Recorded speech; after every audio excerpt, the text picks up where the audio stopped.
Non, le baka va ça ça bâton, amener ça faire peigner. Obi qui Bonjour fidèles internautes, Obozola Nabiso partout dans le monde entier. C'est bien moi Elvis Yanfou, le Mbappé de la presse congolaise. Qui c'est là un chef-terre, babi chef-terre Mokonzi Yamabele parce que nous avons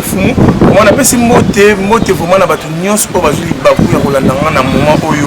Bonjour, bonsoir, ça dépend ya ba heure batu bazokutana bazuli baku ya kolanda émission. En plus pe nazo pesa ba bonne année na batu nyonso oyo ba sepelaka na le Mbappé chef-terre Elvis Yanfou en tout cas ngape na le lab 2022 babi 2022 eza année moko ya vitesse. Auto sala qui était en 2021, en 2022 tu as la parce que et le monde en Zambie tout est possible à celui qui croit. Donc biso à toujours croire que Zambie la constitution en 2022 peut arroser la biso makambu ya minene. Par rapport quand ndebo dingara Elvis Yanfou après ça rabino ben formation ya kitoko makasi il y a une partie pays idéologie. Les noms nazanga morote, le na yambeli no moko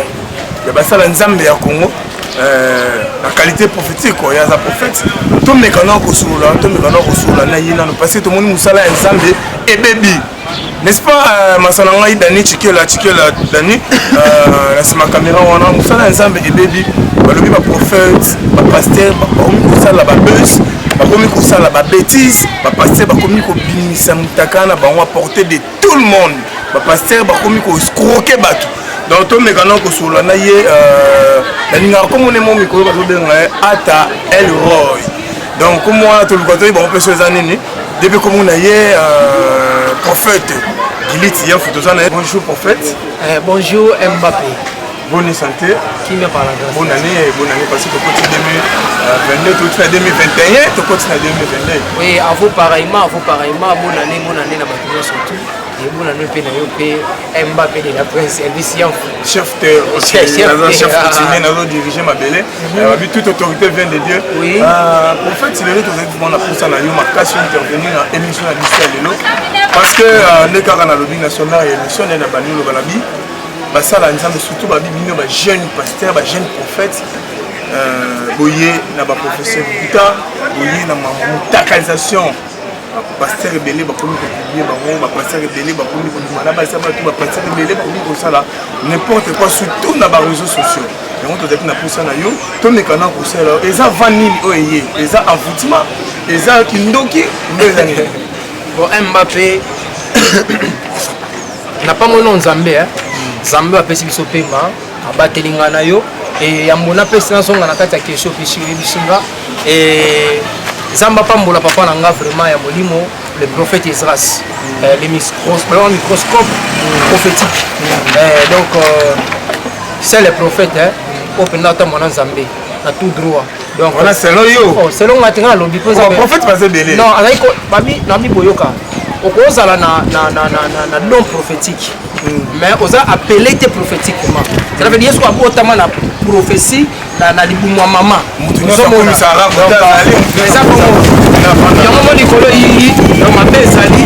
na lobi la vérité donc Elvis Yanfou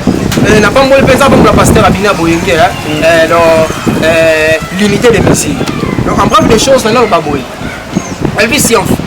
et puis neto tambola mokile tambola mabe pe makambo tambola bien ti obelo mo lobi système mutakalisation osomo na ngasko salinga pasi po le suka pa bata batu mususu mais ekoti pas ça na Nzambe mais ce que d'après ngai na analyser le rôle mosali ya Nzambe le rôle na Nzambe obi génération belé o ekufa na kati ya désert comprendre génération belé kufa na kati ya désert pendant que Nzambe abengi Moïse abike na prometteur apparent na papa na bino bakoko na bino ko kana Nzambe abimisi bango ozolanda abimisi bango bakoti na marche à désert bakende plupart na bango bakotaki terre promise te obi pourquoi désobéissance batamo mabena Nzambe bafuko melaki biloko mabila kitoko te yango mona siko baso wana ko chate la génération lelo mais la génération non takale zo les cas ya kota ba chanteur chrétien mutakala to kota ba pasteur mutakala kota ba prophète biso toza Caleb na Josué ozomona bango mitaka na bango ozomona bongo comprendre donc bango za époque Moïse cela veut dire batamona désobéissance batamona kito te na Nzambe Nzamba rejeté de bango ozomona Nzamba sala histoire na bato ba respecter bato aussi ma précepte na ye ozolanda Moïse so atikala na kata ya désert akufa ekuna parce que désobéissance la plupart na bango ba ko voir Nzambe te okutala Elvis Yamf to sola omoni bato ebele baosala Nzambe baoblaki na Nzambe so Nzambe so bazonga Nzambe wakala nde tosolaka mabele efungwami meli bato donc kaki mo mpe beti tokufika mbala moko ta ya Sodome na Gomorrhe nde yango oyo tokomi yango lisusu ezongi yango oyo merci pour ondimaki toana mais oyebi pourquoi na ondimango ko Nzambe alobi boye comprendre il faut boma Sodome na Gomorrhe comprendre kasi koboma Sodome na Gomorrhe ezali na sens nini nataliso bato mosusu bakufa mokongo te kokufa ezaka mpo kotokata cercueil ntango babiblie mutaka na yo Nzambe abiso na poise abomi ye déjà alongo na kati ya baserviteur na ye ozolanda babiso bakokomprendre yango te Elvis nga na mosala Nzambe bato papa biso ya prophète Israël oloka babétise wana te oyoki mpe na badeba mwa busoba te ozolanda me mitaka na bango ezobima parce que baotambola bie te na Nzambe yango ebima bongo ozwa mpe ntango otala mitaka ya bapaster bon pourquoi pas te ata mitaka na bango moto azwi ntango opiblie mutaka na ye moto azwi ntango pela opiblie mutaka na ye to bana clair moto azwi ntango opiblie bulumbu na ye asali sentiment na ye obi pensez moi la Bible elobaka tout est permis mais tout n'est pas utile cela veut dire neti mutaka na bango notali eza permis mpona kotala miso na eza permis parce que na téléphone nakoni naviguer mpe boye nakoti mpe na kati ya tshombo na kati ya mpe ya tv nakotala mutaka na mwa boye soko natali natala eza nani eza ye natala boye eza ser wana kuna nakotala mais eza utilité mpo na ngai mais prophète moko aza mpe moko baprophète bakan na bino bakulutu babengaki mpe prophète de la nation prophète de Niles côté aza na pese mo te tomonaka basérie moko boya mpe bakala mingi te bauti kotena na internet mutakalisation donc bauti kopublie ye mais alobi mutu nyonso azoki temps ya kotala mutakani aza modi donc na yo mpo otalaki ya ye otali mutakani oza modi malédiction sanko eza na effet eza na effet yebisanga mwa moke afandi amoni mutakana ndeti ya paster Denis Lesi na kati ya tv aza modi na ndeni ye aza modi te azala modi te cela veut dire eza sans effet eza na impact te ozolanda eza na impact ta moke te ozomona donc nga na fandi boye nakoti neti Facebook natala boye mutaka na paster Denis Lesi sima paster Denis Lesi ayo na tv alobi ke amodi bato amodi kongo mobimba se mutaka ne kongo mometalaki yango eza modi wana eza babuzoba eza babilo moko nga na osepela na ye areconnaître baerreur na ye azonga na kati ya tv ozomona baerreur nde ebele asala ya vite elongo na sepela neka yango wana aloba teki bato bamodi ozona na Elvis Yamf donc areconnaître ke nga paster Denis Lesi na ntango na buzoba na ntango makiona ntango mwa mabe makambo kitoko te elongo na sepela na ve yango wana ozomona wana koko wana pe nakoki te koloba mabe mpo na ye oreconnaître aza prophète de la nation bon aza prophète de la nation mais aza prophète mais ye prophète prophète de la nation nalobi aza prophète comme tout est prophète aza ne prophète mais nga nazoswana yo c'est un prophète na qualité na ye tala il y a des prophètes notre babimi boye comprendre ndeti biso prophète c'est un prophète authentique ozolanda totika bilo mosusu tobetama solo yango te Elvis Yamf tobetama solo mais tolobi passé tosala mpe bien te biso tozalaki basala Nzambe bato mo bato barespecta bango makasi basala Nzambe aza bato mo baza na valeur ebele mais lelo mosala Nzambe aza so na valeur te parce que bango moko bami bafoué valeur na bango bapebisi valeur na bango nakoti en général bino tout na kati osala bato nyonso tu te surtout babi bajeune paster Nzambe ntango alinga boma Sodome na Gomorrhe Abraham ayebisi ye boye so okuti bajustement wana bozala épargner cela veut dire na kati ya bato basala babebu zoba na kati ya mokili oyo lo Nzambe ayebi ke bajustement bazali il faut bazala épargner koglobalisaka bato nyonso tu te na kati ya buzoba ozolanda sikoyo nalingi na apesa pensée moko biblique otala ngo tofungola pensée moko awa 2 Corinthiens chapitre 2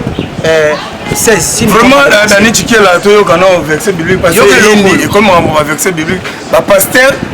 balinga koya te balinga toyoka na ba argument na bango parce que na fungola ngo ba mutakalisation il faut si là les gars il faut si là vraiment parce que ça la bien te parce que na prédiction au moins bato ebele bazotambola bien te na Nzambe bazotambola kitoko te ozolanda papa na nga yoka bamiso bazofalsifie nini parole ya nzambe babebisa parole ya nzambe yoka elokio alobi boya 2 Corinthiens chapitre 2 verset 15 tokita abi nous sommes en effet pour Dieu la bonne odeur de Christ parmi ceux qui sont sauvés et parmi ceux qui périssent. So Bible c'est simbisanga bien yango siko ana 16. Osez une odeur de mort donnant la mort. Aux autres une odeur de vie donnant la vie. Siko yoka siko pourquoi ah. Cela veut dire batu musu bana sola liwa. Bana sola ba yombo. Ba musu bana sola kitoko te. Ba tanga musala nzambe ba so bebisa œuvre nzambe. Batabonso bakamana bango te. Il faut ça la odeur ya Christ, ou ça parfait ya Christ. Soit odeur ya kobo, en odeur ya malédiction, en odeur ya makiona, so kangami na yo rompe mutama makiona. Tout le monde qui est côté prophète de la nation. Tout le monde a une vidéo, on a habité sur les permis, là bas ça l'ensemble bas ça maman. Tout le monde a une vidéo na ye, là on a biso mon boboye Aïcha. Abi, on va les mouler bête. Ma mère Zali, son nom est comment? Attends la sexologie. Attends la sexologie là étudier njoto ya mwasi. Donc à se permettre ko lobaga étudier njoto mwasi à comprendre njoto mwasi. Par là c'est ils a permis ko loba mabongo na TV. Tout ils a permis. Yoka Elvis Yof. Ça m'a pas me la pasteur biné boyé. Osomona PCP moteur. Ouais, général. Donc on a bien l'unité de mesure. Obi, un jour on peut sa pensée mon corps prophétique. Abi, moni moudouwa Samso. Appelé. Zamba Zouye. Mais si quand on s'en dit dans la kangiye, ma quartier sous babomé misu. C'est-à-dire, homme de Dieu, dans ma quartier sous babomé misu. Cela veut dire, à commencer la comédie, et ma mambo ça raté. On mise sur sa vision. On se tient ça droit auction ça l'icône yo. Ozolanda siko batu musu bomba ça la comédie na kata de mena bonzambe oye batema munini ozosani osala donc yo zo traité prophète à ça la comédie est-ce nga tangi koma mutu na bika tangi na yo do tangi na bi yo ndo tangi ozobanga no ko denga zobanga te na bi boye bamiso ça la comédie bato kwa Saul bato ngo ba Saul nzambe satika Saul kala Saul batike de kala tongo donc molimo nzambe longo longo kala so ça on voulait quoi qui azana nzambe nzoko ça la comédie ou ça théâtre il y a des serviteurs on belé nzambe satiki on mboka o toujours le bela par rapport il y a prophète na biso le canal internet tout ça la buzz makasi mais on c'est pas quoi tambo na kati wa chaîne net à quoi tambo na il y a tout le bagage nzambe pas passer mon kongo nzambe tikaye on dit nzambe tikaye tena habite nzambe tikaye relation na to na nzambe na habite on a bika belé na bi ebelé ba boule ki otama na nzambe nzoka ba otama na nzambe ti ozona na bika na sepela kala papa Denines pour reconnaître que basala babuzoba ozomona oui on vient de la TV ça va monter bon mais sinda vient de la TV père aloba na klabité totambola mabe na nzambe totambola kitoko te na nzambe bolimbisa ngai ozomona longa sifala yo ninga lobaki atambola ki mabe c'est que abongwani to azaka abongo bon na bité tout n'est ce qu'on a nzambe tenenga komona tenenga na omona asa collègue na yo prophète akaya na grade makasi koleka ya nation pense même en grade ya raté prophète de la nation te longo les ko longo na ça va martyr longo le ko toni ça va venir salama on sait le mot pense même en grade ya raté wana d'après biso le batou yo dans le prophète normal de la nation et pas pense même en grade ya raté ton ensemble c'est mon père je le respecte selon hiérarchie tout selon les membres état mo ba grade OK ba titre tout ça ba wana ça me sent connu mutu na ye aponaka donc c'est un peu ça on a pour soki bato balanda yo mot de la fin un message ne repesa na basala nzambe oyo bazotambola mabe likolo ezoderange biso déjà nalobaka basala nzambe otanga mais ça faire peniel obike yo koyebi yango otalika obike natala monde mona faire peniel